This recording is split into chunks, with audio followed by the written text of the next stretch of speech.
مژده به کنعان ببرید، بوی بهار می آید، بحر شفا جامه آن یوسف زار می آید. قفل و قفس‌های جفا می شکند اینک زود، شیر غذا گشته رها رو به دیار می آید. ظلمت شب‌های سیاه رو به تمام از جانم، نور صفا بخش پس از هر شب تار می آید. دست ستم کرده جدا از بر ما در زندان، پیر و جوان طالب دین همدم و یار می آید. مونس و همسنگر ما بعد جدایی اکنون، رسته ز زنجیر ستمهای حصار می آید. باد صبای سحری مژده بده گلها را،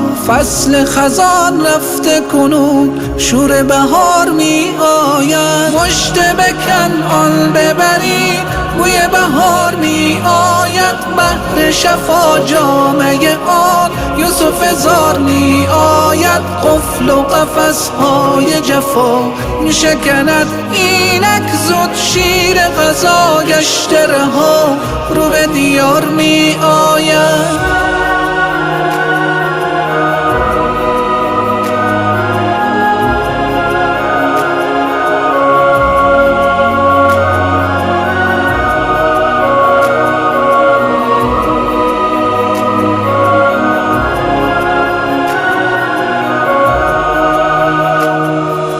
بلبل باغ عمری چه چه خود بالا کن، شادی آزادی مردان خیار می آید. دیده ما بهر لقا رو به سمای بگرام، نور چراغان ز پل چرخی خار می آید. ناله آن مادر افتیده اجابت اکنون، عاطف غیبی بزند نعره سوار می آید. کرده فلک را به صدا درد فراق یاران، روشنی چشم غریبان به جوار می آید. مژده به کنعان ببرید، بوی بهار می آید، بحر شفا جامه آن یوسف زار می آید. قفل و قفس‌های جفا می شکند اینک زود، شیر غذا گشته رها